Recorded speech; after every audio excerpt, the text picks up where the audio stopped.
call this regularly scheduled meeting of the Harlingen City Commission, which has been duly posted, to order. And at this time, call upon Mayor Pro Tem Mesmar to lead us in an invocation. In the name of the Father, and the Son, and the Holy Spirit, amen.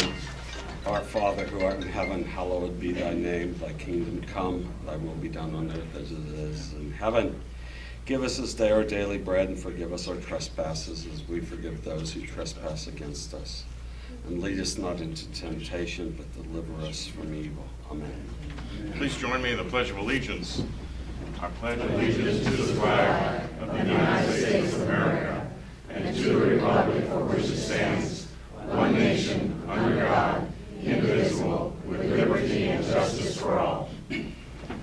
I'd like to welcome everybody to our meeting tonight. We're glad to have you here. We've got a good crowd with some folks that are interested in doing some projects for our city.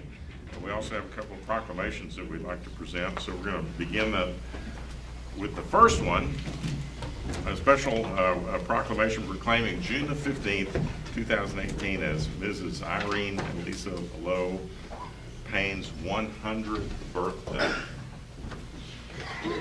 If her family, Dennis, Lorraine Woolham, and anyone else would like to come up here and join me, we'll present this proclamation.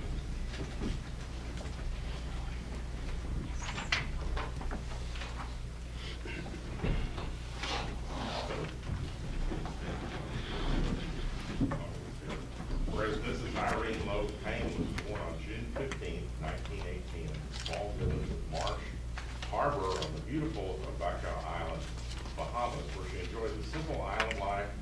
Growing up with her loving parents and 12 siblings, she has 3 daughters, Irene, Jean McIntyre, Atlanta Payne, and Lorraine, married to Dennis Woolham, 7 grandchildren, 16 great-grandchildren, and 9 great-great-grandchildren. And whereas as a young woman, Mrs. Payne moved to the city of Nassau, where she lived with relatives and worked at the ladies' clothing store. And whereas in Nassau, she met her husband, Lloyd Payne. They were married on April 16, 1941. In Nassau, and was proud that their marriage license was signed by the Duke of Windsor, and the Bahamas were then ruled by the British Commonwealth. And whereas after World War II, Irene and Lloyd settled in Harlingen, and Irene enjoyed being a stay-at-home mom to their 3 daughters. And whereas Irene studied U.S. government, history, geography, and the U.S. Constitution to take the exam to become a U.S. citizen, and was very excited to be naturalized as a citizen in 1972 with the right to vote.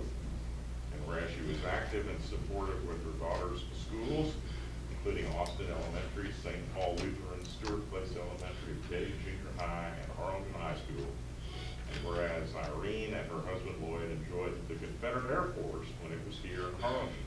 They served in many volunteer capacities and helped to host many Confederate Air Force events in Harlingen, including social events for members and air shows for the public.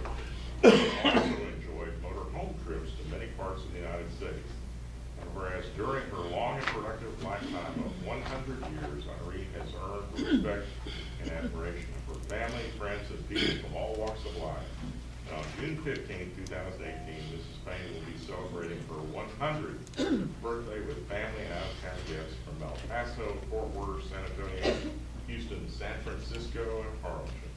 Now, therefore, I, Chris Boswell, Mayor of the City of Harlingen, hereby proclaim June 15, 2018 as Mrs. Irene Lowe Payne Day, her 100th birthday. And on behalf of the Harlingen City Commission, extend our sincere congratulations and best wishes to Mrs. Payne for her 100th birthday, and call upon all citizens to pay a special tribute to Mrs. Payne, a friend of Harlingen for 70 years. So we present this to her daughter Lorraine, and we also have this 100th anniversary coin commemorating the 100th anniversary of the city of Harlingen. So this is an appropriate gift to give to her. So congratulations. We're sorry that she couldn't be here with us tonight, but we understand, and we hope that you'll convey our admiration and love from the entire community for her. Thank you. Thank you.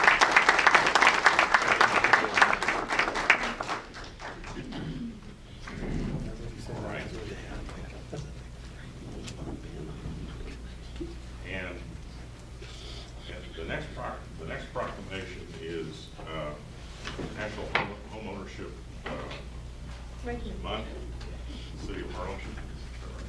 Declaring the month of June as National Homeownership Month. So we'd like members of the City BG Board to come up here and join me. Susan Morales, George Chan, Tina Fuentes, Sylvia Florida, Sally Tripp, Daniel Lopez. Yes,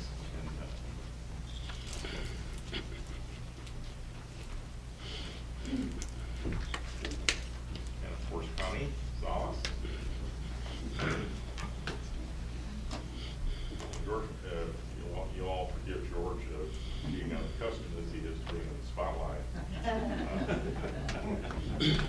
Here tonight, longtime members of the board. So whereas homeownership is the American dream, it is close to the heart of Harlingen, Texas, and there is a special power in the neighborhood where most families own their homes.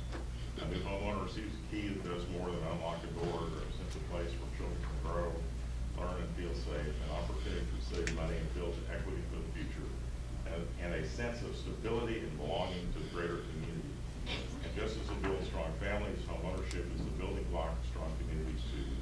And whereas thanks to the prosperity of this nation has enjoyed over the past decade, more Americans are homeowners today than at any other time in our history. As mayor, I'm committed to helping more citizens, especially those who have been shut out in the past, know the joy, the financial security, and the sense of community that comes with ownership of their home. And whereas the Department of Housing and Urban Development is working in partnership with state and local governments, community groups, and the private sector to make the most effective use of federal funds through a combination of housing counseling, down payment assistance, and closing cost assistance. And whereas through funding from the U.S. Department of Housing and Urban Development, we're hoping that our residents buy homes and live the life they can only once imagine. That whereas home ownership is good for the home buyer, Harlingen, and our country, it is the American dream. And during National Home Ownership Month, we rededicate ourselves to that dream to every American who seeks to achieve it. Now, therefore, I, Chris Boswell, Mayor of the City of Harlingen, do hereby proclaim the month of June 2018 as National Home Ownership Month in the City of Harlingen, and hereby call upon all our citizens to join me in recognizing the importance of providing every citizen with the opportunity to achieve their American dreams. So we want to present this to the board and recognize these volunteers who give of their time every year, every month, every time they're called upon to administer the funds that are utilized by the City of Harlingen through the CDBG program. And it's a difficult job. We have to make choices sometimes to allocate those funds the right way. But one of the really, just one of the great things is to see homes opened up through the programs that this board and our staff, Tammy, administer, and just to see the families so happy to be in their own home. And we as a local community get to do that. We get to participate in making that happen for some families, and it really makes Harlingen a special place because we're committed to that, and these volunteers are committed to that. So I want to express on behalf of all of you and our city commission our thanks to them for their dedication and their hard work in making those kinds of things happen in Harlingen. So thank you all. Would you like to say anything? Oh, sure. I could never leave it, right?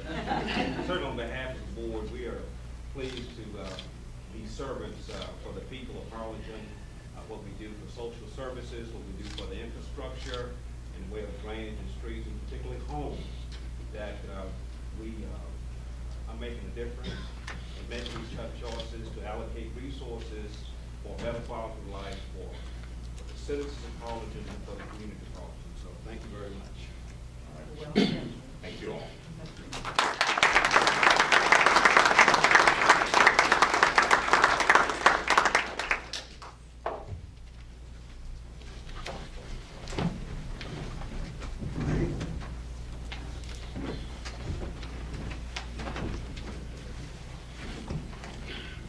All right, next item on the agenda is the approval of the minutes of the regular meeting of May 2nd, 2018.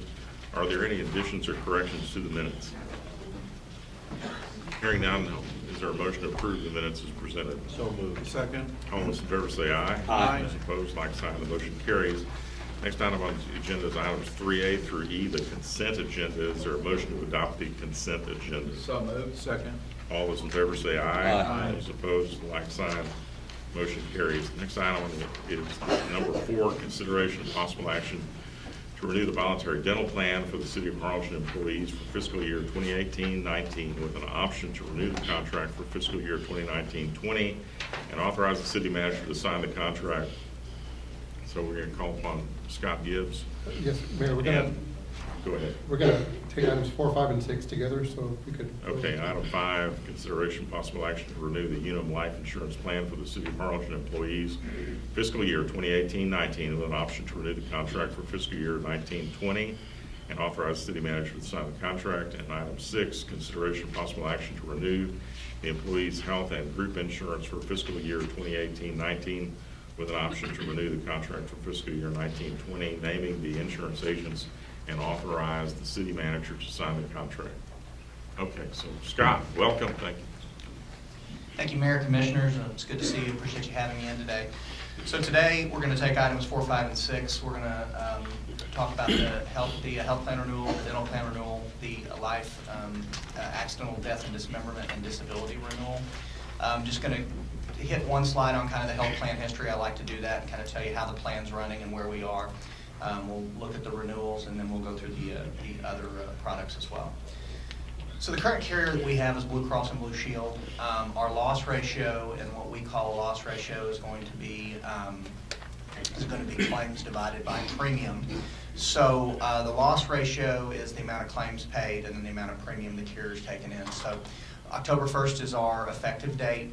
So the loss ratio for October 1st, 2017 through April 30th, 2018 was about 73%. So we paid in premium almost $3,759,000, and claims were paid out in the tune of $2,746,000. So the carriers typically, the desired loss ratio they want to see is about 85%. So we definitely were running better than the expected loss ratio that the carrier looks at. When you look at where we were in, last year for the year, so October 1st, 2016 through September 30th, 2017, our loss ratio was about 89%. So the total paid claims was $5,578,000 versus the total paid premium of $6,291,000. So last year we were a little bit above where they would like us to be.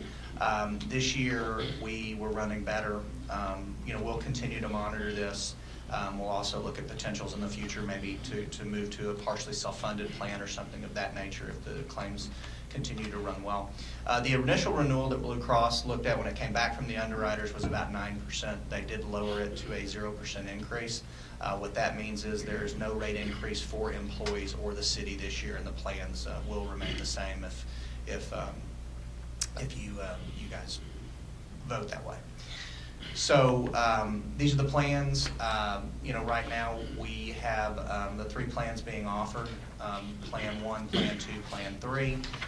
These are the rates. There's no changes to the prior year. So are there any questions regarding the medical renewal that I can answer?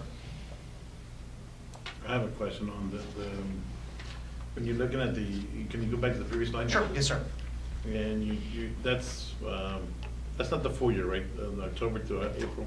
Yes, no, it's not. Okay, so you see how the claims paid were actually a lot less? Right. Is that due to the fact that they were not able to, did we reduce the coverage that they had, or it was the same coverage as the prior year? If you understand what I'm saying? Yes, sir. You're showing a bigger pay increase in the total claims at 5.5 million, but did we cover less? Were they not able to submit a claim, or did they have less coverage, so the actual claim was less? No, sir. The coverage was the same for both year periods. It's just our claims have run better this year than they did last year. So And those are both looking at 7-month periods, not 12 months. well, no, the bottom is looking at Bottom's- 12 bottom's months. at 12. The top is looking Yeah, at so 7. do you have an anticipation if we continue at the current rate? Are we gonna stay at the same? That's hard to tell, and that's why when we got the rate pass, we wanted to get it in front of you guys as quickly as possible because, had we weighted or anything. You know, claims can spike or go up or down, so a bird in the hand is better than two in the bush, so I wanted to get down here and present this as quickly as we could, so. And part of this is a renewal automatically for the following year? So this renewal will be for October 2018 through September 30th, 2019. So if we sign the paperwork today, we're bound and ready to go. Didn't I see on there was a possibility 2019, 2020? No, sir. That's not there. It's not there, no, sir. Okay. Most carriers, especially in the fully insured world, because of the federal government and things that are out there outside of their control, pharmaceutical cost, they won't guarantee, you know, a 2-year rate guarantee anymore, so. Any other questions? Do we have to choose one of the three? that are No, out there? no, these, all three plans will be continued to be offered, and the employee just chooses which one fits their needs. Oh, okay. So at renewal this year, they'll have the opportunity, if they were in Plan 2, wanted to go to Plan 1, they could move back to Plan 1, or if they were in Plan 3, wanted to go to Plan 2. So they'll still, The elements of each of the plans are the same as they were last year. yes, sir. The coverages are the same, and the rates will be the same, and then the rates that we charge the employees will be the same. Okay.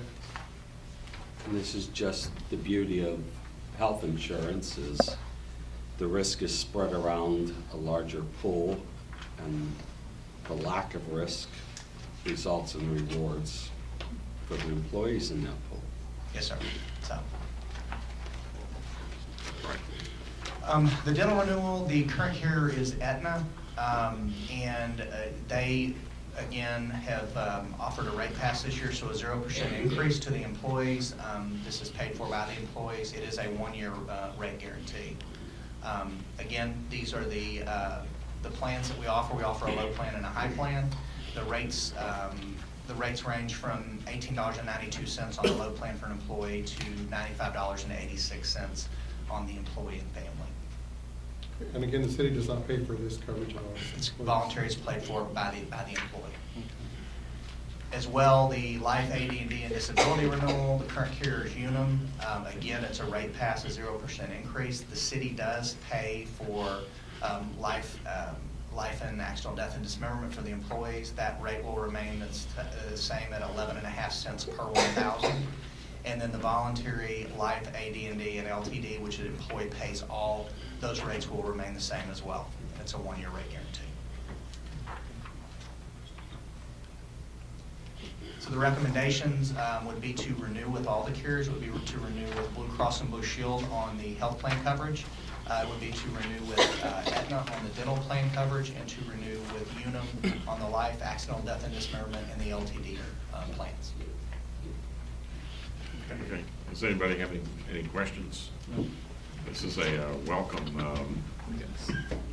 this is welcome information. This is a welcome, this exercise is usually more painful every year, either with proposed increases or scrambling to look at other, going out for requests for proposals to try to keep our healthcare costs down with different companies. So not only is it great that we're going to be able to renew it without an increase in the premium, but it's also beneficial to employees not having to enroll in somebody else's plan, because we're trying to keep our costs down. So I think this is a great bit of information, and it's going to really help. Hopefully will help staff with our budget this summer. Oh, we did. It's already been spent, Mayor, so. Yeah, I know. I said, it rarely do I get to come up where there's a placeholder for the budget and come up and say, okay, that placeholder can go All right. away, so. So what's that? We've read these items, so I'll just take them together. Items Motion 4, to 5, and approve 6. items 4, 5, and 6. Staff recommendation. Is there a second? Second. Any discussion? All those in favor say aye. Aye. Those opposed, like sign. So thank you to the employees for keeping our claims down this year. It's also good to know that their health is hopefully better, so that's great. All right, thank you, Scott. Thank you, appreciate it. Okay, item 7 is the public hearing to consider the 1-year action plan budget for fiscal year 2018-19. year 44 of the Community Development Block Grant CDBG program in fiscal year 2018-19, year 24 of a Home Investment Partnership Program. So Tammy, welcome. Good evening. Each year we've been faced with funding cuts. This year I'm happy to report that we're getting about $88,000 more in CDBG and a little over $100,000 in the home program. The Community Development Advisory Board had meetings, met with the applicants on April 5th, had an opportunity to question all the applicants regarding the funding application. Excuse me. I'm on the board of the Family Crisis Center. It wasn't listed in here, but you have it up there, so I'm going to leave if the attorney can note that in tablet form for me. Okay. I have it right here, Commissioner, if you like.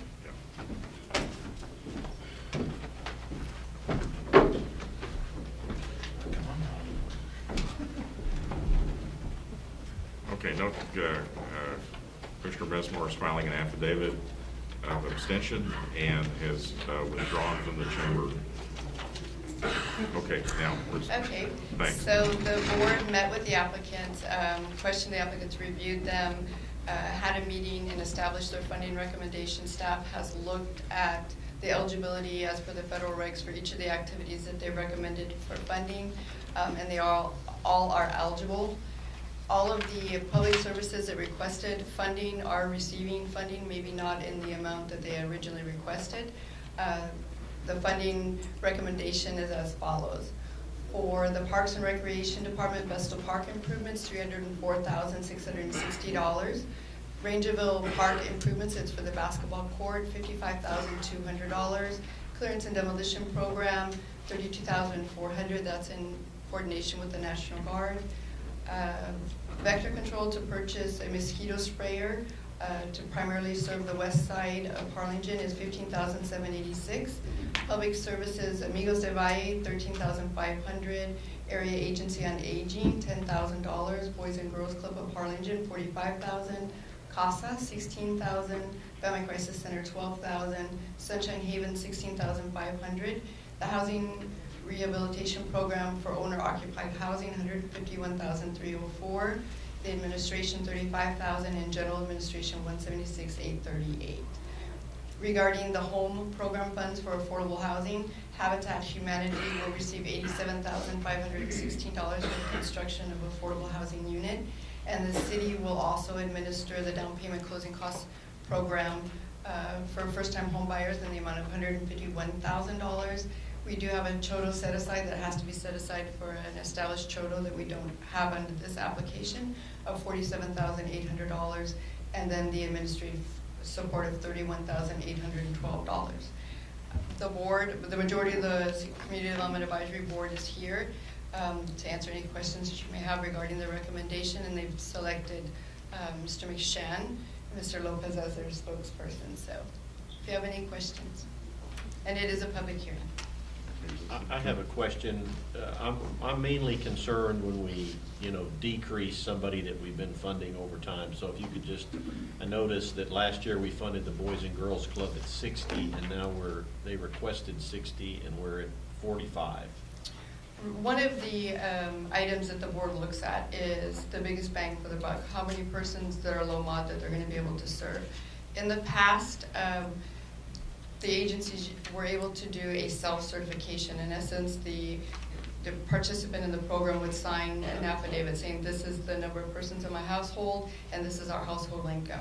HUD has determined that in the last 3 years that it's not acceptable, that they actually have to do income determination. So if they do not have a form from another agency that's already certified that they're low income, they have to submit source documents to support that.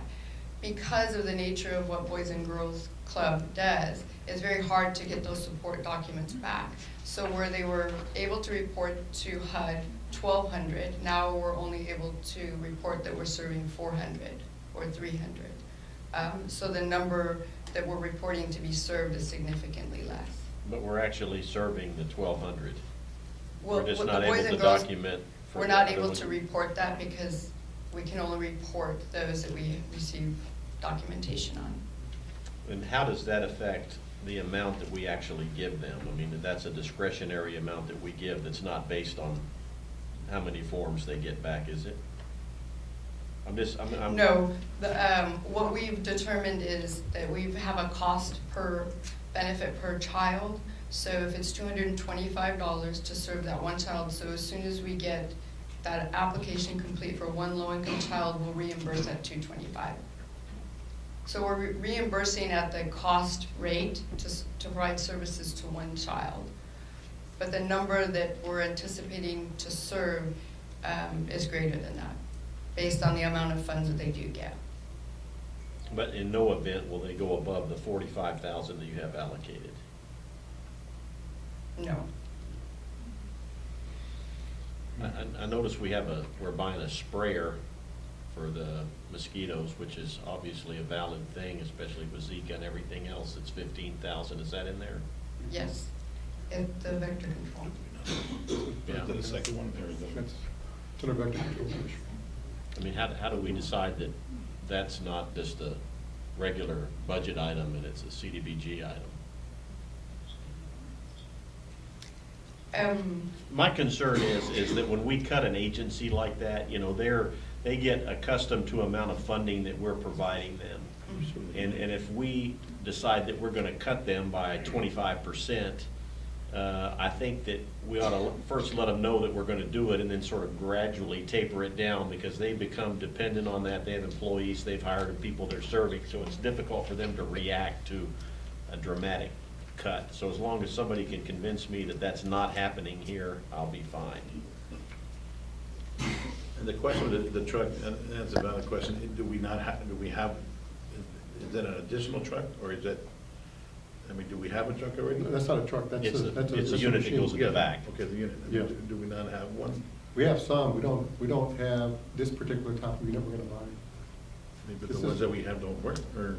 Well, they do, but they're getting to the point where they're gonna be obsolete in about a year, and so. But that's something we can plan for. I mean, we can. Well, I'm not saying we don't need the No, I sprayer, I'm understand. just I saying know, that but we we- might but it's find the something money somewhere else. Yeah, so, Because, you know, when you're. I agree. No, I think, you know, I don't know, I mean, I know the Yeah. board looked at it, I'm just looking at it here sort of cold. I looked at it, you know, 2 nights ago and last Well, would night. anybody really have, I mean, would anybody, including the staff, really have a hard time if we took, if we reduced the code enforcement request by $7,500 and the Vestal Park request by $7,500? And I'd like to keep the funding with the Boys Club. gave and reallocated that to the Boys and Girls Club, so we don't have to reduce the Boys and Girls Club. Just a couple things before we move forward. Statutorily, you can't fund the public services more than 50% of our funded allocation. So, You have to take it from somebody within the public service. yes, within there. And the other item would be, when the board discussed funding public facility projects, the reason for sometimes the slow-moving projects is because we haven't funded them fully with CDBG, so they have to go and find the other resources. So if you cut the parks, the budget is cut, and they're gonna have to find that money some other resource. Well, you know, I just know historically and currently, the Boys Club does a huge service for this community. And I hate to see them penalized because there's no way they have no hammer to get people to turn that form in. You know, if you're turning in a form because you want to have, you know, SNAP assistance, if you don't turn in the form, you don't get the money for food. If you don't, Social Security, if you don't turn in the form, or low income, whatever it is, if you don't turn in the form, you don't get the service. And I'm pretty sure at the Boys and Girls Club, they don't turn kids away because they didn't turn in their form. Right, and one of the, so, just so we're clear, all agencies have to do this, so it's been a burden on them equally to get the forms back. I know that, but I mean, they're serving 8-year-olds, Yeah. not And if they adults. bring a copy of that SNAP's approval form, that's all they have to do.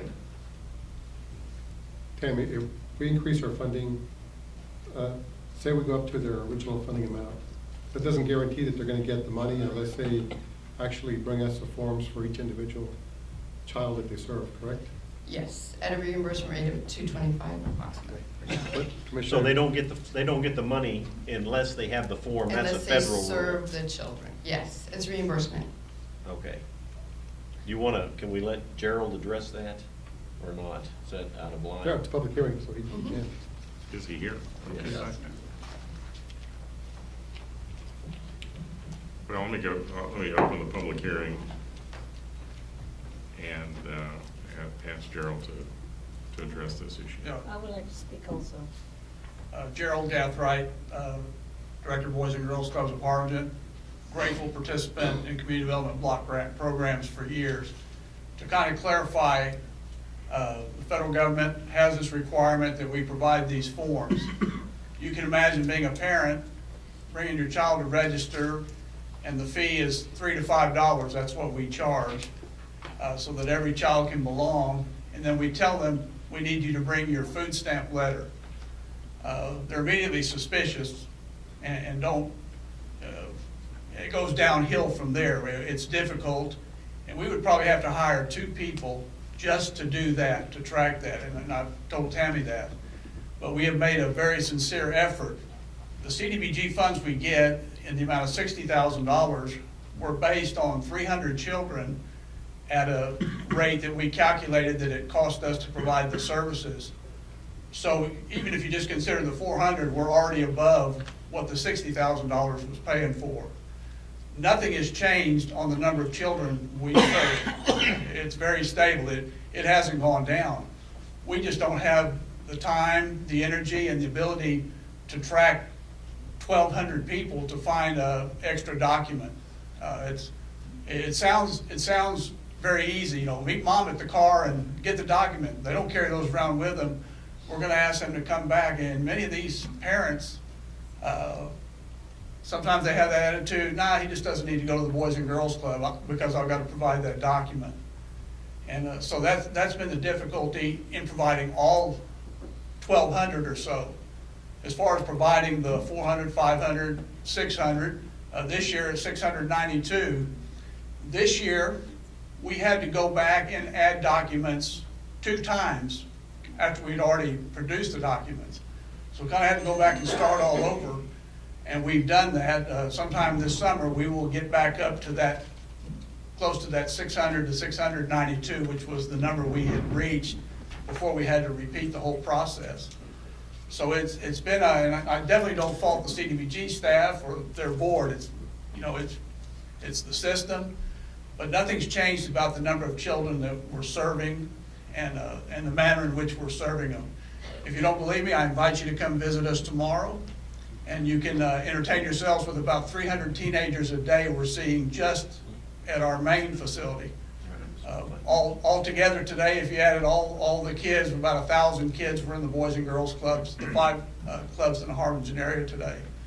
The $45,000, is that based on some estimate of the amount of forms you think that you're gonna be able to get, or they think you're gonna be able to get, or what is it?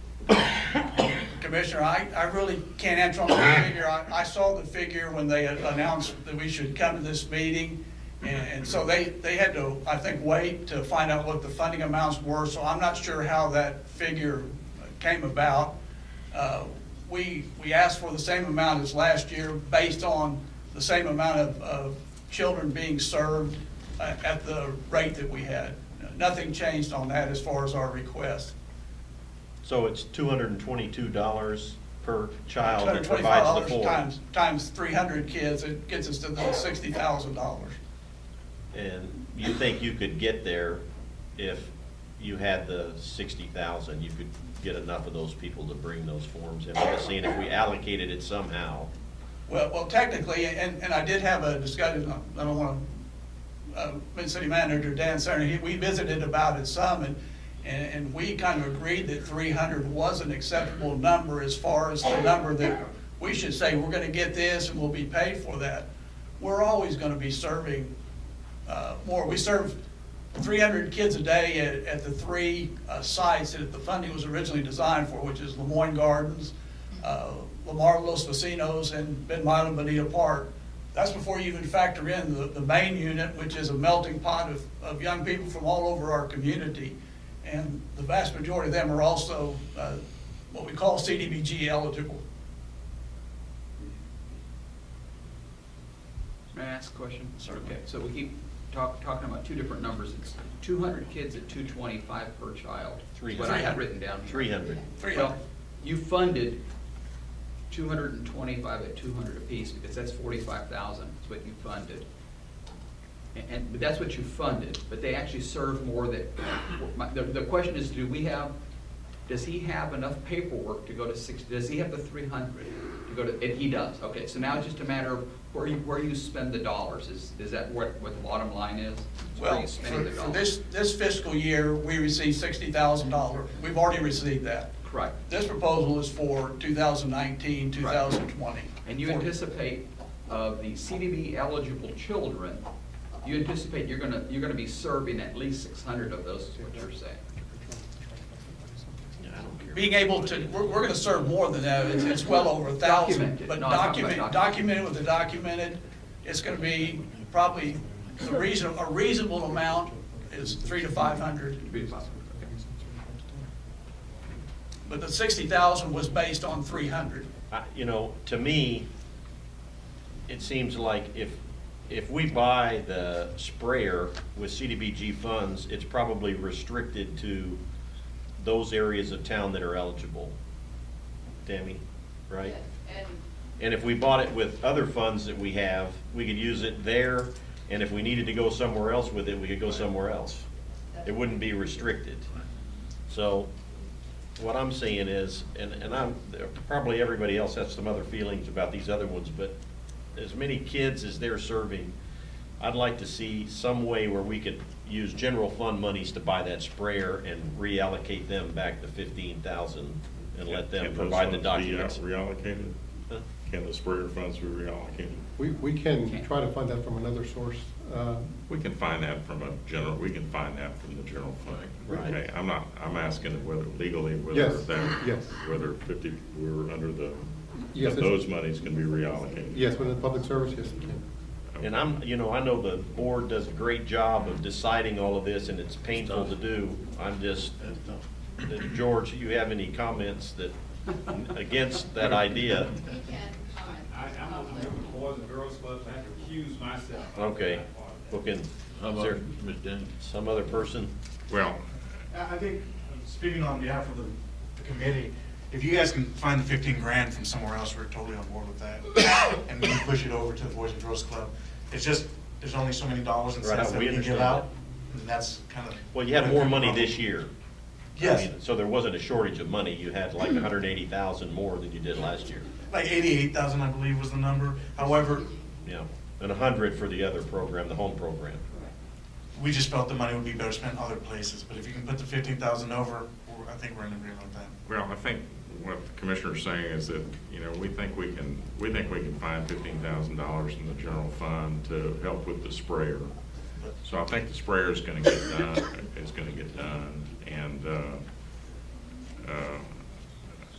I think what I think I'd like to see is us reduce the allocation on the sprayer by 15,000 and restore that 15,000 to the Boys and Girls Club. Are we allowed to do that? I understood we couldn't do that.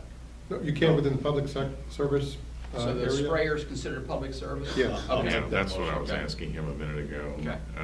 I concur with that. Mayor, I would just take the whole amount because I'd rather not spend any Right. CDBG money on the sprayer. Correct. That way we can just use general fund money and just have no restrictions on it whatsoever.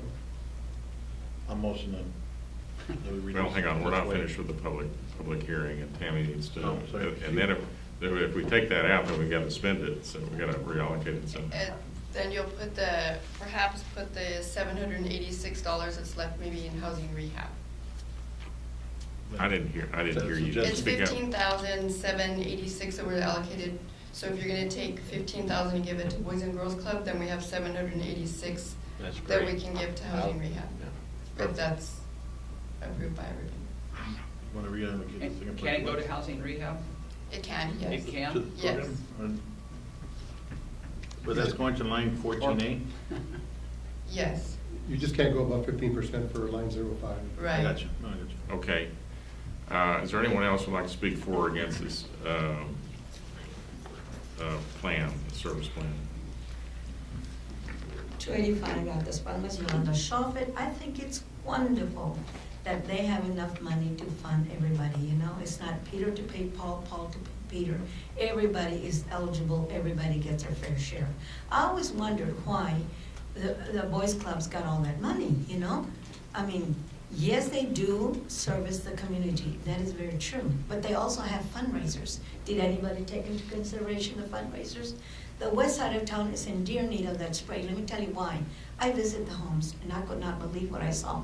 And between 6 and 7 in the afternoon, bats, the ones that hang, you know, upside down, bats coming out of the trees. They carry rabies. Does the west side need the spray? Of course it does. Does the west side need somebody to go kill those bats? Of course they do. But we always forget that there are invisible, the west side. No fire hydrants and a lot of other stuff. Now, again, I'm saying, somebody has a computer. I'm sure the Boys and Girls Scouts have a computer. Has anybody checked that the one that was 8 years old has now gotten out of Harlingen, is now going to college or somewhere, but they still don't know Okay, what's I'm not, are you? somebody, I need for somebody You to. can address the plan, you can see that you. Well, I'm you- against it. Okay, I say they okay, get that's- $40,000, all right, then and that's all there is to okay, it, because then that's the then- law. Is there anybody else who would like to speak for or against the proposal? Please come forward and please state your name and your residence address, please. Good evening, city leaders, honorable mayor, Ms. Amanda, a board member, Commissioner Victor Leal, an attorney. My name is Anita Jenny. I work with Amigos del Valle. We are a nonprofit organization. We do have a Meals on Wheels program here in the area of Harlingen. So we do offer affordable housing for seniors, and we also offer Meals on Wheels and transportation. And I just wanted to thank you all for your continuous support. We do deliver Meals on Wheels to about 121 residents here in the city of Harlingen. And we do have with us one of our home meal deliverers, if she can come up and give a statement, Sure. if she can. Ms. Whiteley?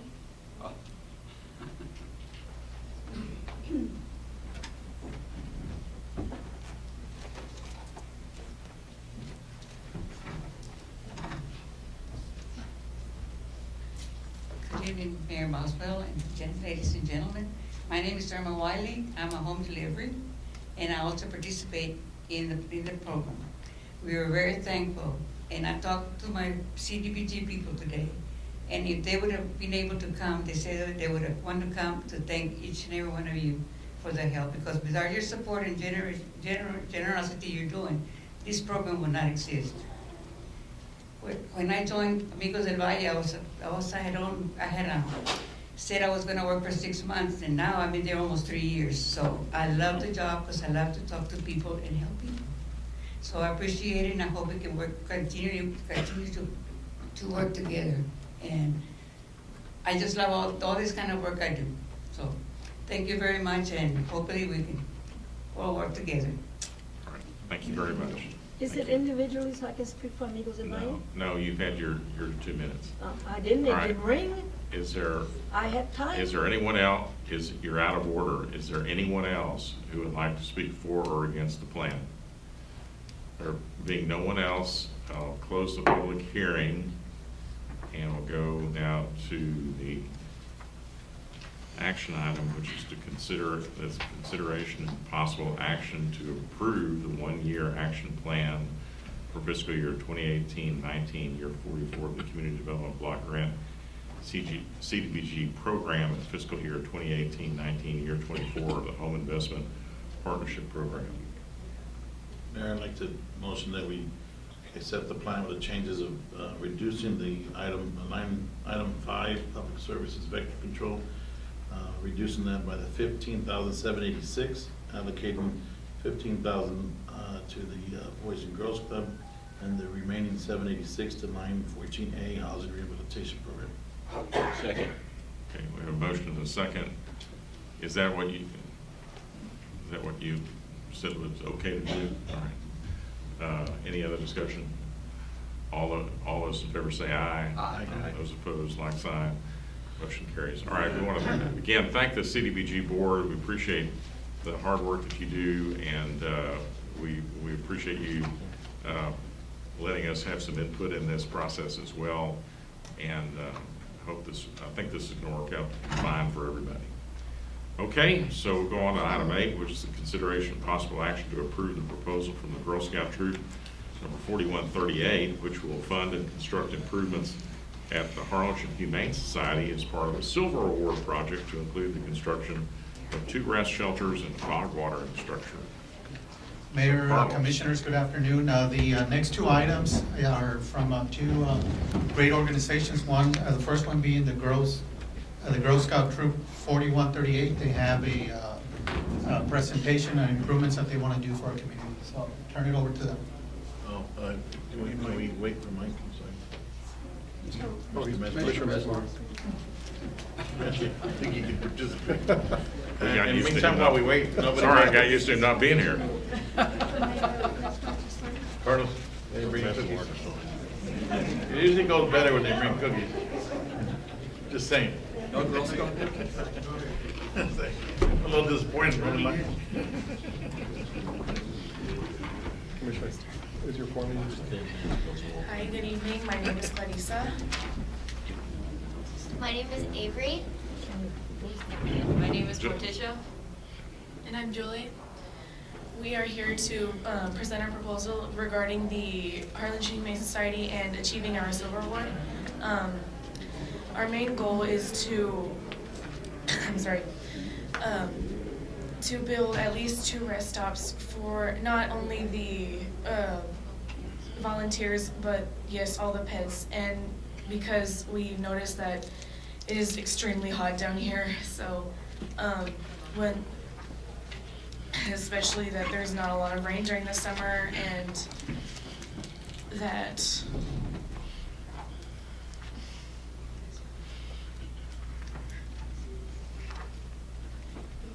Well, it sounds like a great project. And it is, and it will, those shade structures will be certainly welcome on a day like today. What else would you like to tell us about the project? well, this rest stop, we're thinking about putting a bench and like maybe like a little canopy for shade, and possibly purchasing a bucket to fill with water so the volunteers could let the animals drink water from there and rest there from daily walks around the perimeter. Now, the benches that you're looking at, I noticed they're like in a little shape of a bone. Are they, is that the way they're designed? That's the way that Yes, sir. they present it?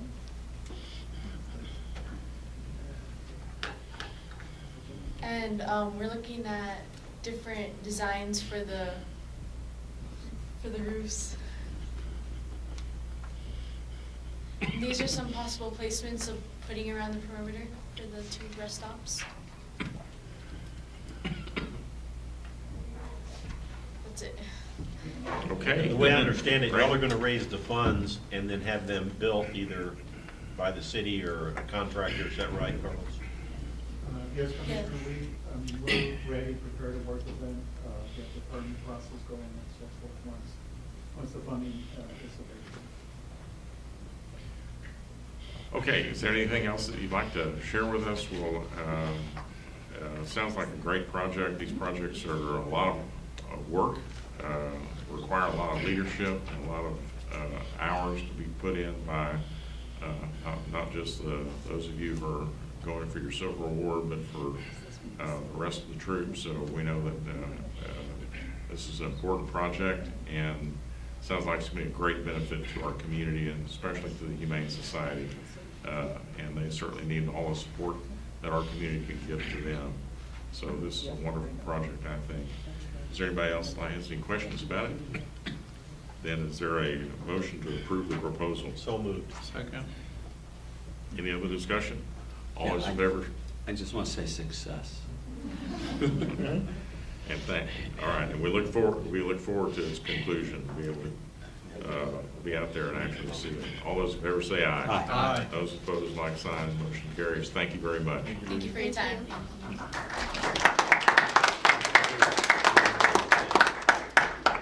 All right, item 9 is the consideration of possible action to approve a proposal from Boy Scout Pierre Souffrant, which will fund and construct improvements at Hugh Ramsey Nature Park as part of his Eagle Scout project to include reconstructing bird blinds, benches, and removing invasive plants. I'm just gonna ruin it for him, so I'm just gonna turn it over. Good evening, seated leaders. I'm Pierre Souffrant of Troop 1701.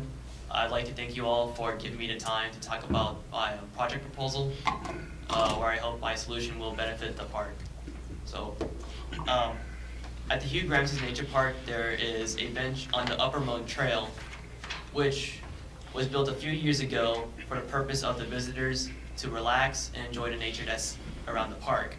However, over the years, this bench has fallen into worse and worse conditions because of poor maintenance. So, also, there is no shade surrounding the area.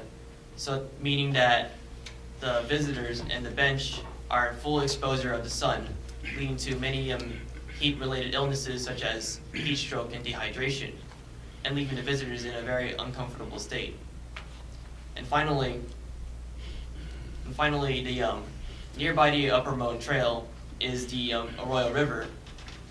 Now, it would be a very great view of the Arroyo River if the view was not covered by invasive plants.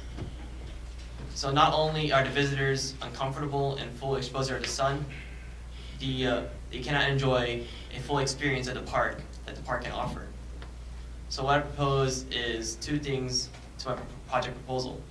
The first part would be to build a bird blind that will replace the bench in the Uppermost Trail. This bird blind will be patterned after the existing bird blinds in the park. If you can turn to the, yes, yes. The first bird blind on the left is from the Ebony Loop Trail. The one on the right is one already existing on the Uppermost Trail. My bird blind will be patterned after the larger one from the Ebony Loop Trail, but the dimensions will be of the from the one from the Uppermost Trail to fit the size of the area where the bench is. Now, and finally, the last part of the plan is to have the Boy Scouts at Troop 1701 clear out the area in front of the bench of all invasive plants and to leave all the native plants there. What we're going to do with those native plants is mark them so they'll not be harmed by anyone else. We'll be removing all the invasive plants all the way down to the cane, or the cane will also be removed by the Boy Scouts of Troop 1701. As a result, not only will you have a bird blind and a good view of the river, but you'll have visitors that will enjoy the park and what it offers. Thank you for your time. All right, well, thank you very much for a good presentation. I have a few questions. Have you talked with Christina Mild or any of the people who work that park, any of the volunteers? Yes, sir. This is my project advisor for this. Perfect. That was the right answer on the test. It looks like he does too bad on tests, man. Any other questions? All right, and is there a motion to approve the proposal from So moved. Mr. Souffrant? Second. Have a motion second. All those in favor say aye. Aye. Those opposed, the motion carries. Thank you very much for proposing this project. I know it's going to be a lot of hard work, and it's going to take a lot of extraordinary leadership on your part, but I feel confident that you're going to get it done. Thank you. Thank All right, so we look forward to you finishing up. Thank you. Item 10. Item 10 is the consideration of possible action to approve a contract between the City of Harlingen and Veronica Castillo Baca to administer a summer drone camp as part of the city's summer playground program and authorize the city manager to sign the agreement. Mayor, like you said, this is a service contract with Ms. Veronica Castillo Baca. The camp registration will be set at $80 per student. where the contractor will be reimbursed 70% of the registrations collected. The fee will cover expenses of materials, supplies for the program, and the city will be responsible for administering the registration, the collection, and depositing any and all funds collected. Contractor is paid, the contractor is paid based on the collection and is paid in accordance to the city payroll dates. The program will be held at the Gutierrez Middle School here in Harlingen. Staff's recommending approval. Does this bring your own drone, or she'll provide drones? Honestly, I'm not sure, to be honest. They do it, Last year she they- buys the supplies, I think, with part of the $80 registration fee is the way I recall that it happens. I was gonna ask, I think every year they like sell this thing out, don't they? I mean, they have 50 kids. I'm not sure Ms. Castillo's but my understanding is that last year was the first time that they introduced it, and it was well received, and so that for that reason, instead of doing the Lego program like they did last year, they converted it 100% for the drone, because it's very popular. Okay. Any other questions? Is there a motion to approve the contract? So moved. Second. Any discussion? All those in favor say aye. Aye. Those opposed, like sign, the motion carries. Item 11, consideration of possible action to approve an ordinance on first reading, amending Chapter 18 of the Harlingen Code of Ordinances, establishing temporary promotional fees for Tony Butler Golf Course. Carlos? Mayor, Commissioners, again, staff is introducing a temporary promotional fee structure for a 6-month trial period. If approved, it would begin July 1st and run through December 31st. The promotional fees will reduce the fees charged for 9-hole and 18-hole green fees, and the 9-hole and 18-hole card fees, as shown on the table attached to your packet and also here. A monthly fee, a membership fee, and a 6-month membership fee, and an annual membership fee will also be introduced during this period for the membership itself, but it includes golf cart, a service that is not currently provided. This is part of marketing efforts that we have at the golf course to increase with objectives to promote the Tony Butler Golf Course as a destination course for play, and assess customers' reaction to reduce rates and hopefully increasing the rounds being played at the course, and also to take advantage of the increasing customer base by allowing them to experience both the existing past and hopefully new players, and have a perception of value of playing at the golf course itself. This item was presented to the Golf Advisory Board back in May 29. The board did have a recommendation that somewhat varied slightly from what the staff is recommending. The board's recommendation was, and is shown highlighted in green on your table, was to reduce or restrict the reduction in rates to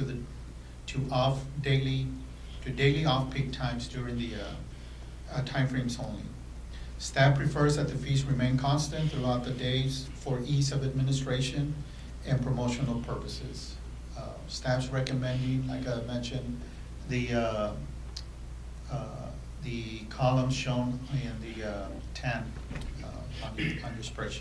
Okay, does anybody have any questions about this? So is it so your board is recommending a lesser of a discount, right? No, it's Or the just restrict same, the time? it's the same rate except the timeframe. And they're just trying to do it during the hottest time of the day. The board Exactly. is, and you're doing it all day. And you want to do it all day only because it administratively to change the fee, correct? Yes, Or and so that when we do also a promotion, it doesn't create that misunderstanding, oh, it's in the morning only, not in the afternoon. You should have been here yesterday afternoon, that kind of thing. Yeah. The rate that you show, you also show an October, November, December rate. Y'all lowered the rates for that time Well, of the year? the reason it's shown, it's broken like that, Commissioner, is that typically we do have a reduced rate during the summer period. Yes. Which ends in September 31st. And so that's why we had to break it up, and that's. No, but it's the same rate. It is the same rate. We reduced our $14 during October, November, December. If you look at mid part of the page, there is already an established summer rate. And so that it would get clarified is, the purpose behind that is that it's not applicable for a period, the period between July 1st and December 31st. It's only applicable for the summer portion. Okay. Any other questions about this? Then could we have the city attorney read the caption, please? Yes, Mayor. Ordinance number 18, an ordinance amending Chapter 18 of the Harlingen Code of Ordinances establishing temporary promotional fees, providing for publication, and ordaining other matters related to the foregoing. Is there a motion to adopt the ordinance? So moved. Mayor, if I may, I failed to acknowledge there is a few members of the Golf Advisory Board present. I'm not sure if you want to. Sure. Or if someone wants to speak. Chris Milligan, he's one of our Harlingen High golf coaches. Okay. Thank you for serving on our advisory board. We have a motion and a second. Do we have a second? I didn't hear a second. No, we don't have a second. Second. Okay, we have a second now. Any other discussion? All those in favor say aye. Aye. Those opposed, like sign, motion carries. Item 12, consideration possible action to approve an ordinance on first reading designating no parking zone along Taylor Avenue from the intersection of 77 Sunshine Strip, extending east 128 feet on the north side of Taylor Avenue and 108 feet on the south side of Taylor Avenue. Good evening. This request was presented to staff due to concerns with parking along the north side and south side along Taylor Avenue, right in front of El Pato. I got a couple of residents that submitted some petitions and some pictures. There's been a lot of accidents when vehicles are parked on both sides. It boggles down to one lane at the approach of 77 Sunshine Strip. What happens is El Pato has two entrances, and then right next to it there's an alley. So people try to park in between those little sections, which cover the line of sights for vehicles to come in and out. Staff recommends approval. I have a question. You said that, how many accidents did you have this last year? I didn't check how many, but they sent me pictures where some cars were sideswiped. They have pictures where the vehicles are just parked anywhere. Oh, I know it's a bad, I mean, I'm familiar with the area, but, you know, when you state that, you know, there's been a lot of accidents, please provide that, say, look, I sure will. the last 6 months I had this many, or the pictures they provided, it'd be good to see them. Okay. But I'm familiar with the area, I know that and then it's also across the Butler, there's another, it's a commercial, that's also a commercial business, right? I'm not sure if it's an insurance agency or there's something right across, right? Insurance. Yes, I went out there. So that does make a lot of sense too, especially people coming out of the drive-through. Correct. Line of sight, right? Yes, sir. Okay. Okay, any other questions? Then if we can ask the city attorney to read the caption, please. An ordinance to establish a no parking zone along Taylor Avenue from the intersection of 77 Sunshine Strip, extending east 128 feet on the north side of Taylor Avenue and 108 feet on the south side of Taylor Avenue, authorizing the towing of vehicles parked in said no parking zone, establishing a penalty not to exceed $200 for violation of the provisions of this ordinance, providing for publication, and ordaining other matters related to the foregoing. Is there a motion to adopt the ordinance on first reading? So moved. Second. Any discussion? All those in favor say aye. Aye. Those opposed, like sign. Motion carries. Item 13, consideration of possible action to repeal ordinance number 96-16 and 11-32 and adopt an ordinance to designate a 40-foot no parking zone, loading, unloading zone on the west side of First Street, 90 feet to the south and from the southwest corner of the intersection of Van Buren Avenue, and two 20-foot no parking zones on the west side of First Street on either side of the alley located between Van Buren and Harrison. Yes, sir. This request was presented to staff. When vehicles are coming out of the alley, the line of sight is not there, and they can't see oncoming vehicles. Doing some research, there was an old ordinance when the Harlingen Waterworks parking lot was there.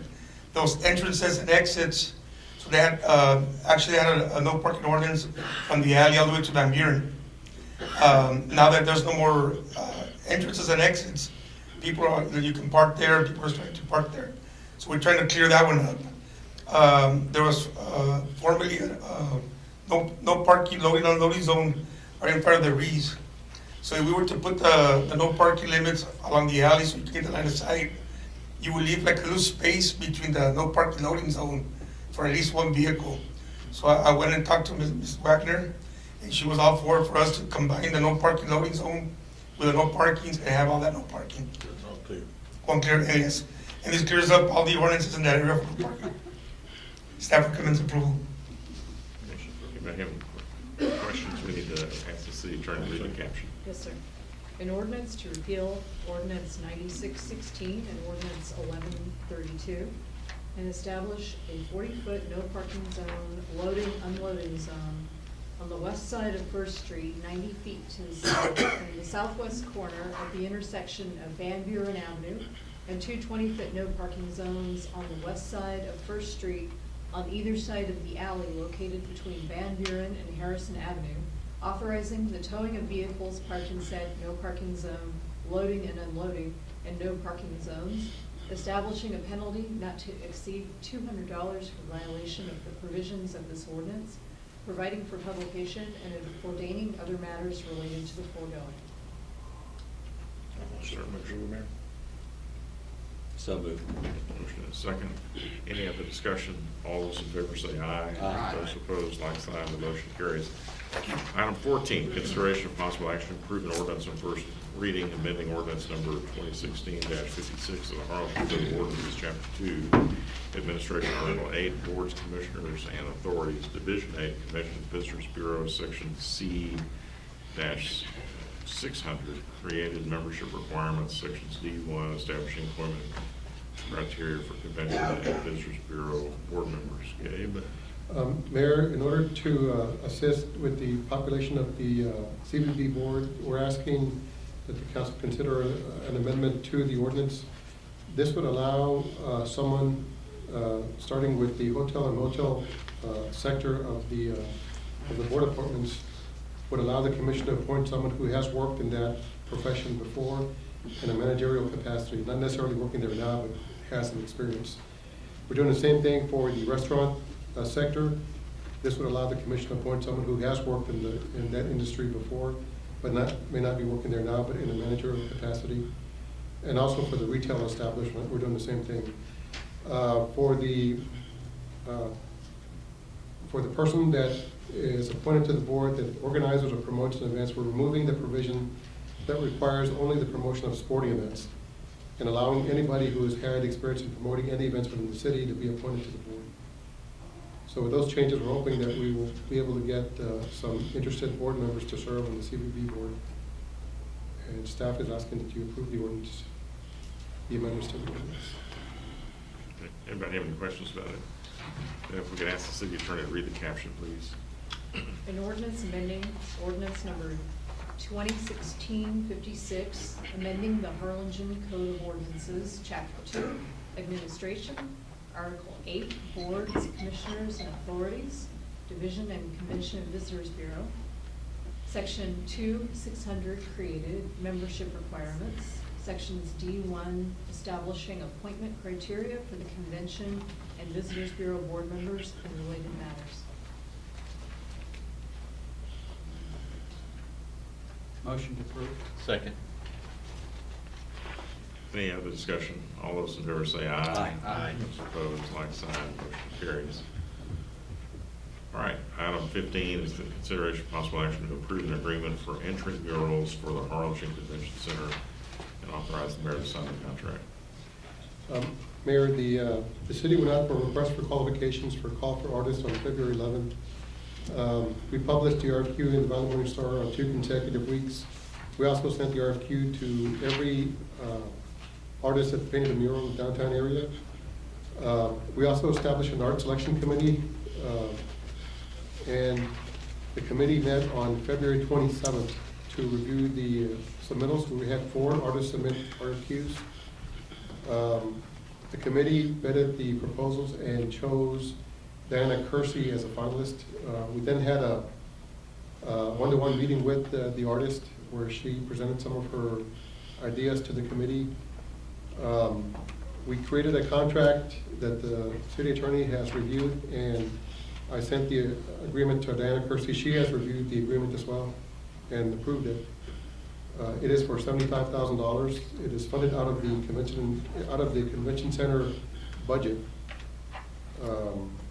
So staff is asking that you approve the agreement to make Diana Kersey the artist for the convention center. Did you meet with the other 3 applicants, or just? No. They did not present the criteria that the committee was looking for, so we didn't want to interview. Okay, so she was the only one that came up with. The only one that actually worked with tiles. She's been engaged by the city of San Antonio to do work on the bridges there over the river, along the Riverwalk. So she's experienced at doing these kinds of things. And that's really just kind of her first representative sample of what it could be, not the refined one, I don't believe. No, that's just. And kind of talked about the things that she would like to use to represent the area. And Yeah, but and then I think you answered the question. She's for the type of work that you need, she's the one that's most qualified. Yes. Right, she's familiar. Not so much just artistry, it's the labor. Well, she's created tile murals before, and so that's what she's gonna do for us, create the mural, put out tiles and then fabricate it and then install it. And this is actually, as I recall, it's almost like she makes a mold and there's some 3D to this. It's not just flat. And So if you've seen the history of Mexico and mankind at Centennial Park, So West Street. Jackson Street, we should take you around to the There park. you go. Looking forward to that. The process is very similar to what, and John Piercy was, really what John Piercy kind of suggested that we interview her or have her submit, because he was familiar with her work. And what's not included in your packet are these, what Commissioner Gilhorn was talking about, are these projects that she's done in San Antonio and other cities that where they should have done these projects on the bridges. So it's a very unique and beautiful kind of medium that I think she uses. So. Okay. All right. Anybody have any other questions? Then is there a motion to approve the agreement? So moved. Second. Any other discussion? All those in favor say aye. Aye. Those opposed, like sign, motion carries. Consideration and possible action, you've been over there, Richard, I know that you have. Consideration and possible action to authorize Harlingen Police Department to enter into a 5-year finance lease contract with Frost Bank for Unitrends equipment that will provide a cloud-based backup service for the PD services at an annual cost of $70,442, 4.15% for a 5-year total cost of $87,610 plus $400 origination fee. Good evening, Mayor, City Manager, and Commissioners. Ladies, Mary Manderson, Deputy Chief, Harlingen Police. So we currently have an Armada, which is a fully functional setup. However, the Armada is only providing for 40% of coverage for our servers. This Unitrend device or setup will provide for 100% coverage, which will cover everything in the Harlingen Police. And if you compare both services side by side, the Unitrend is cost less. Now, in addition to that, we have received a very good interest rate from Frost Bank, so that setup is also ready to go. And finally, this device comes very highly recommended by our own IT department here in the city. And it is my understanding the city currently is using the same setup. So we're requesting approval to engage in this 5-year lease. Does anybody have any questions? Is there a motion to authorize the PD to enter into this? So lease? moved. Second. Have a motion and a second. Any other discussion? All those in favor say aye. Aye. Opposed, like sign, motion carries. All right, item 17. Thank you, ma'am. Consideration of possible action to accept donation funds in an estimated amount of $165,000 in 2 installments from the Junior League of Harlingen to build a teen room within the Harlingen Public Library. Good evening, Mayor, Commissioners, Mr. Gonzalez. As part of their 70th year anniversary celebration, the Junior League of Harlingen has committed themselves to designing and funding the creation of a teen room within the Harlingen Public Library. And if you remember, you approved that plan a few weeks ago. Through their hard work and dedication to their community, the Junior League has raised the necessary funds for the construction and for the furniture. They would like to donate an estimated $165,000 in 2 installments to cover the cost of the construction and the furniture. Staff recommends approval for accepting these funds. I'm happy to answer any questions. Is there a vote? Is there a motion to accept? I have a question. Is anybody here from the Junior League? I don't believe so. They were not able to make it. I had one that was possibly going to make it, but I don't believe she's made it. I just want to say a big thank you. I'll pass it along, Commissioner. Well, we'll get a chance to do that. We'll do something special to thank them. We will. But it certainly is a great service project for our community and for the library. It's a great project they've selected. So with that, is there a motion to accept the donation? I make the motion for approval, Mayor. Second. Let's get the money before they change it. All those in favor, say aye. Aye. Thank you, ma'am. Opposed, like sign. Thank you. Item 18, consideration possible action to postpone the Harlingen regular city commission meeting of July 4th due to the 4th of July holiday. I can have that barbecue out So the city manager's asked that we consider having it on July 5th, the Thursday. July 3rd is out because that's when we're having our Freedom Fest event at Muncie Hill Park. July 3rd? Yes. No, July 5th. 5th. No, we're going to have the Freedom Fest is July 3rd. I mean, So that day is out. Is No one it like easier just to do the to fifth? do the next week, the next following Wednesday? That way everybody can recoup from whatever. Well, that's possible too. I like to motion that. Will that be a double? On here, it just says to delay. We're going to go ahead and do the 5th at the same time on the same motion? No, I think the commissioner wants to have it the following week and not have it on the 5th. Okay. To keep it consistent with the Wednesday, I mean, that'll give us all time to, That would be July the 11th. yes, And then we'll have another meeting the following Wednesday. if needed, again, maybe we can. That's okay. You can do back-to-back meetings. Yeah. Well, I mean, I prefer- is it possible, Mayor? I prefer that. I prefer doing it. Is it possible that if anything on the agenda that would be on the following week, that we could try to squeeze it into the 11th? If we postpone, would it be easier to postpone the 11th because that's the special meeting? The 18th would be the regular meeting. Okay. Right. And the 11th is when the planning and zoning meets. Yeah, it is. They meet the second Wednesday of the month. Well, All right, so- they can move or we can move. Right. So I'll motion that we postpone to the 11th. We'll get them to move to the 5th, that way they're right before ours, we can approve their actions. Okay, we have a motion. We have a motion to postpone it until July the 11th. Is there a second? Second. Any other discussion? All those in favor say aye. Aye. Those opposed, like sign, motion carries. Item 19, consider and discuss amendments to various fees currently charged by the Library, Auditorium, Casa de Amistad, Harlingen Arts and Heritage Museum, Planning Department, Building Inspections, and the Parks Department. Mayor, we're going to discuss fees only today. This is not an action item, so this will give you an opportunity to adjust the fees that we're going to present. And if any of you have any questions, we can always address them at a later meeting.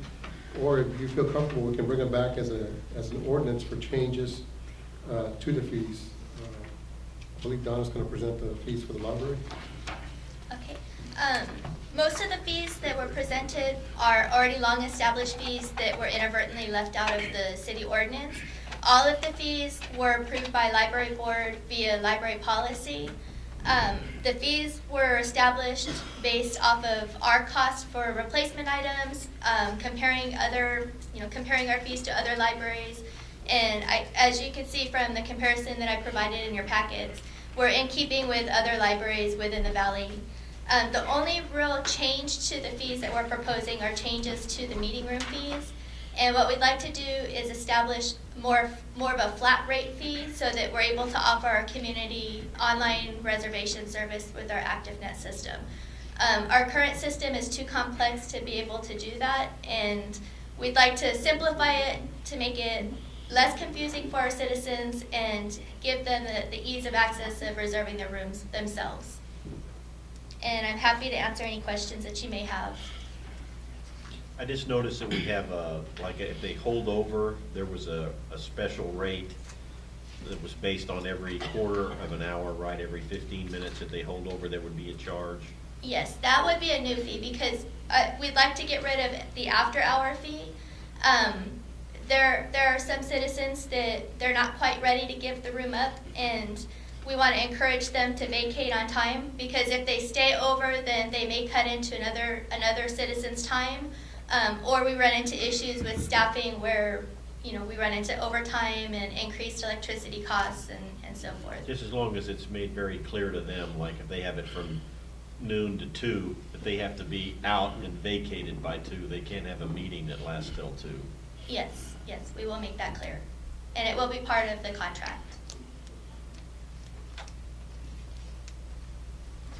I believe Joel's going to present the fees on the auditorium and the museum as well. Good afternoon. A lot of this for us is housekeeping issues. What we have is we have a variety of ordinances that have been passed over the years that have a fee established in this ordinance, and then we have these ordinances that amend these other ordinances. And so this is an opportunity for us to do some housekeeping here and sort of codify all of this into one particular document. I will hit the changes that are being proposed and then answer any questions that you may have. One of the first things I want to point out is the deposit on the municipal auditorium. We're asking that be raised from $200 to $500. That $200 deposit is not sufficient to cover one lighting instrument that is in that place, and so we are asking that it be increased. This is not going to impact our residents or our local nonprofits. We are recommending, however, that we raise the fee for non-residents and for commercial events up to $1,500 from the $1,200 that was established straight across the line. Heretofore, that had been $1,200 for everybody for the auditorium. The rest of this, we are asking that the non-resident rate and the commercial rate, if they are renting by the hour, for example, if you rent the auditorium, your rental is for 10 hours, okay? If you go beyond that 10 hours, then there is an hourly rate for renting that building after that. So what we're doing is we're recommending that we move from $125 to $150 for non-residents and for commercial events. Lobby rental, the deposit will remain the same story on the $125 versus the $150 for residents versus non-residents. Joel, I know you have a church that uses that on a regular basis, right? Yes, sir. Yes, sir. What fee would they fall? They are a local nonprofit, so they would continue to pay what they're paying. Okay. There'd be no change to that. Right. As far as Casa de Amistad goes, same story. We're recommending that we leave it the same for our residents and our local nonprofits. We are currently, the non-resident rate and the commercial rate for Casa de Amistad is $14.50. We're going to raise it by $50. And then the same story with the $125 versus the $150. We're going to charge them $50 more an hour if they hold on beyond the 11 hours. Casa de Amistad rents a little differently than the auditorium. In the auditorium, you get 10 consecutive hours. In Casa de Amistad, you get 11 hours total in the building, and you can break that up. But that's so that families that are renting the place can set up, go home, get cleaned up, come back, party, and do it that way. The ticketing system, all of that, again, is just, these are fees that are established in a different ordinance. That's being consolidated into the same ordinance. All of that is the same. The museum, we're not really proposing a change to the fees. Instead, what we are recommending is that those rentals be done in blocks. Heretofore, you've been able to rent those rooms at the museum by the hour. When you're talking about paying an employee nearly $8 an hour, and then you factor in electrical costs, you factor in janitorial supplies and what have you, and the room's only getting $10 an hour, you know, you're losing money the minute you open the door. And so what we are recommending is that instead of renting by the hour, that they when they come in and they rent it, the rooms at the museum, they're on the hook for 2 hours. After that, those fees drop right back down to where they are right now. And there is not an increase in the hourly rate. They're just on the hook for 2 hours instead of 1. When was the last time you had an increase like this, or is this the first time in a while? This is the first time in quite a while. So it's very necessary. Yes.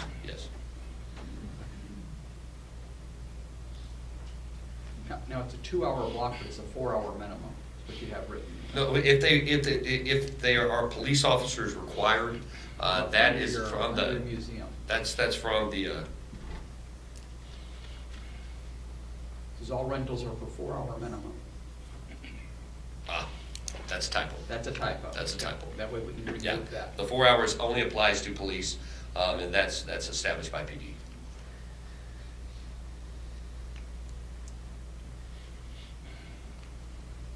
Okay, anybody have any questions or comments? Okay, Mayor, the next section is for planning. They are proposing 3 new fees. The first fee is license to encroach. They want to charge $250. Right now, we don't have a fee for that. We don't get very many requests for this, so we didn't really establish one. This fee would not be charged whenever the city initiated the license to encroach, like we did for Oklahoma, for instance. We would waive that fee. And that is mostly for the advertising costs that we have to undertake. Whenever we have a license to encroach, we have to publish it in the paper. Second one would be for a subdivision re-review fee. Right now, they pay 1 fee for the subdivision, and they tend to get as many reviews as they want. We want to be able to charge them $150 after the second review. So they submit a request, we get it, we make 2 reviews for it. If they still haven't made the changes, then we charge them $150, because it takes a lot of effort for staff to come in. And oftentimes, some of you may get calls about the city not responding. Well, that may have been on the 4th or 5th review that we made for the applicant, so we're trying to bring that down to the minimum. And then the building plan review as well. Right now, contractors submit a set of plans. We make comments, we give them back to them, and the process goes on, and they don't fix all the items. We want to give them 2 reviews up front, and after the second review, on the third one, we charge them $150. Exactly. What I'd like to make sure is that if we have a subdivision plat that we review, and then we send it back for comments, they come back the second time, and then we come up with new stuff that we didn't hit them with, that we don't charge them for that third review. Right. If there was stuff that wasn't in the first one, or or when they got it back, because that happens. All of a sudden, that happens after it's approved even. Right. Is the fee going to be the same for an apartment complex that, let's say, has 100 units, and the same as a duplex or a single We don't get residence? very many requests for 100-unit complexes, so. Yeah, but you It'd be the understand same. where the. It'd be the same, because the amount of staff time it takes, it's not the same, but it will still take up our time to actually go through the review it, so. Whether it's a resident? Yes. Could you explain this encroachment? What does that mean in English? License to encroach is, for instance, when you have an alley, you can't build on top of the alley, but we can give you permission to place a fence on it or asphalt parking. That's encroaching on the alley. So we'll give you a license to do that. You just can't build any permanent structure on there, because in case we have to come in and tear something out, we have to have access. Our recent swimming pool case was a similar one. Or Freddy's, they're going to use the alleyway as their drive-through, and we gave them a license to encroach in the alleyway. Right. Those are the only fees we're proposing for planning. Any other questions or comments about these I think Park proposed fees? That's the last one. I'll get to cover the fun ones, but I'll make it quick and short. Under the Parks and Recreation Department, if you all have your table, we included and we broke it down again to kind of clean up we're doing some house cleaning and the fees that we assess. First one there is a park use permit. Typically, it's known as the park permit, but it's basically a facility use permit. And we have again, we've had 2 tiers that we're presenting 2 tiers, one for resident, Harlingen resident fee, and then a non-resident. On the athletic fields, currently we lease out the fields under a facility use agreement, where the league who has the contract and pretty much has control of the use of the facility of time and date. What this allows us to do is to establish or to use those pockets of time and date and rent out those ball fields to individuals that might want to come and say host one tournament. And so that is a fee that we currently do not have, or we don't have that capacity. So per ordinance, we're introducing the ability to be able to do that. On the splash pad, this is at Longsy Hill. The fee is being increased. The deposit also is being established for that use. 4-hour and a 3-hour period tiers. Swimming pools, if you want to rent the facility itself, you now will have that ability to do that. The 3 parks or 3 swimming pools, currently we don't have a fee established for that per ordinance. And so this is establishing it at $250 for that. Pavilions, gazebos, and so forth are being adjusted, and there's a fee increase on those. That's mainly to recover the cost that it requires for maintenance and upkeep of those facilities. If you don't have any questions, then I'll move forward to the other. Well, the swimming pool fees, that's not going to affect the Harlingen Aquatics that has a No, contract. No, it won't. Last but not least, Harlingen, the Harlingen Cultural Arts Building and Tony Butler Conference Room. Currently, the rental of that facility, Harlingen Cultural Arts, is established through a facility use agreement. There's not necessarily an ordinance established. What we're doing there is 2 things. We're putting it under an ordinance to be able to facilitate the rentals through the ActiveNet system, and also at the same time we're rounding those fees. There's a slight change in fees, but it's for example, the fees established are being rounded from $19.50 to $20. So it's just for simplicity purposes, we're doing that. We are introducing at the bottom of that table a fee for the rental of the Tony Butler conference room at $40 per hour for non-resident, for resident, and $50 for non-resident. 2-hour blocks. That's all I have. What did you say about Liberty Gardens or the Liberty Hall? Let me get my note real quick. I'm just wondering why that's under Parks and Recreation and not the other building. That's the name of the hall itself. It's not the facility, and it's not the park. I know. We have a Liberty Hall and we have a Liberty Garden. The garden is next door where the gazebo is. Right. And Liberty Hall is inside of that main, where the Rotary meets on Fridays. Right, but that's under Parks and Recreation, not the other buildings that Joel manages? No, it's under public buildings. It's under Okay. public. But Parks and Recreation oversees public buildings. Okay. Okay.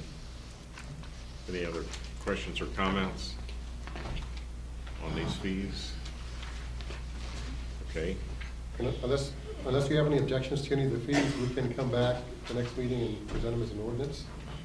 And then we can discuss them. If you have any questions about any particular one, we can discuss them then, not go through the entire presentation again.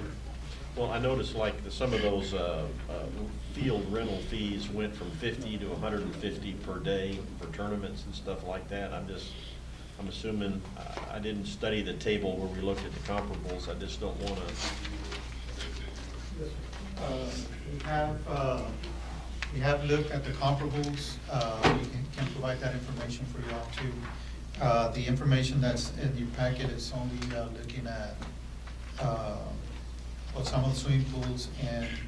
I can call forward my calls to you for the. What, can you get comparables for those?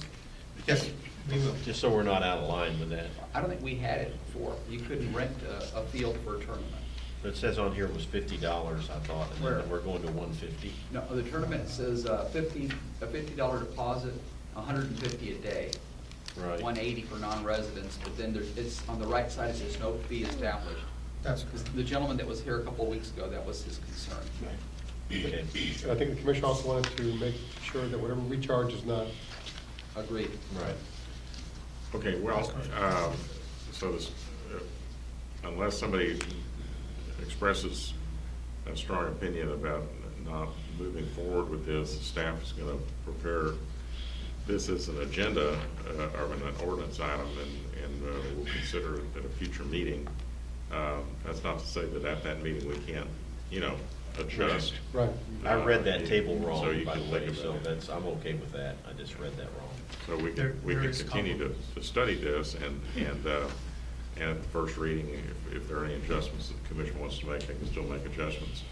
But otherwise, hearing no objection, the staff will go forward with preparing the ordinance. Okay, Mayor. Okay, all right, so that brings us to item 20, which is board appointments. Commissioner? Yes, I have several.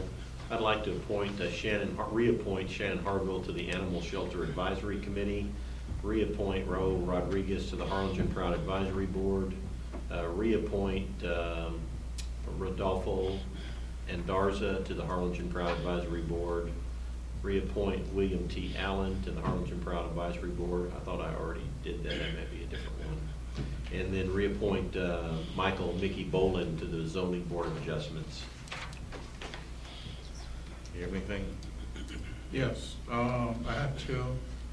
Cesar Morales to the CDBG board, and Dr. DeLorean Davis to the Community Development Advisory Board.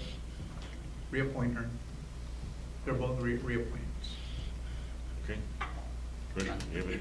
All right, and I have, these are all reappointments. Daniel Berrial to the Harlingen Community Improvement Board, Vanessa Serna, Julio Cavazos, and Maria Borjas to the Harlingen Housing Authority Board, Brianna Vela to the Harlingen Proud Advisory Board, and Nick Consiglio to the Harlingen Proud Advisory Board. Is there a motion to approve board appointments? So moved. Second. All those in favor say aye. Aye. Those opposed, like sign. Motion carries. So that brings us to item 21, which is executive closed session discussion to Texas Government Code Section 552.072 to deliberate the purchase, exchange, lease, or value of real property. Deliberation in an open meeting would have a detrimental effect on the position of the city of Harlingen with the third person regarding the acquisition of real property for transit terminal expansion. Is there a motion to go into executive session? So moved. Second. All those in favor say aye. Aye. Those opposed, like sign. Motion carries. All right, ladies and gentlemen, we're going to meet in executive session in the conference room in the back, and we'll return after we've completed that discussion.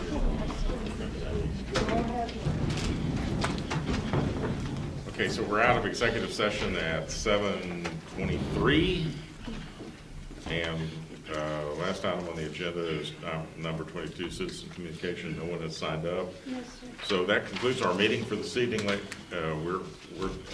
We are adjourned. Thank you.